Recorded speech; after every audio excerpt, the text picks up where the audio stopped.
Ito so, taus-puso pasasalamat sa inyong pagtitin sa araw ng aming pinakamamahal na nanay, si Abrosay.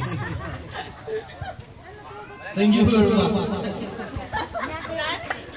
Birthday message. Kanam po ya? Dibu na nga. Uwek mo biyasa magsalita.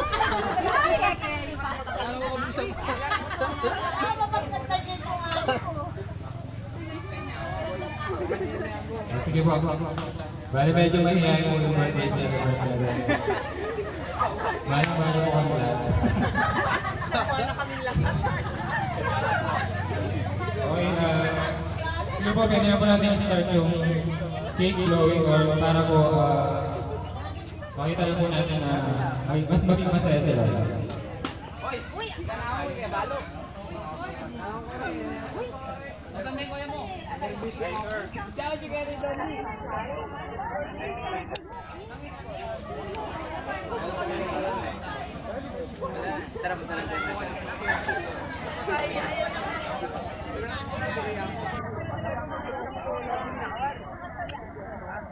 Hindi mo tao, kinuna na ba nag-pray ako ah.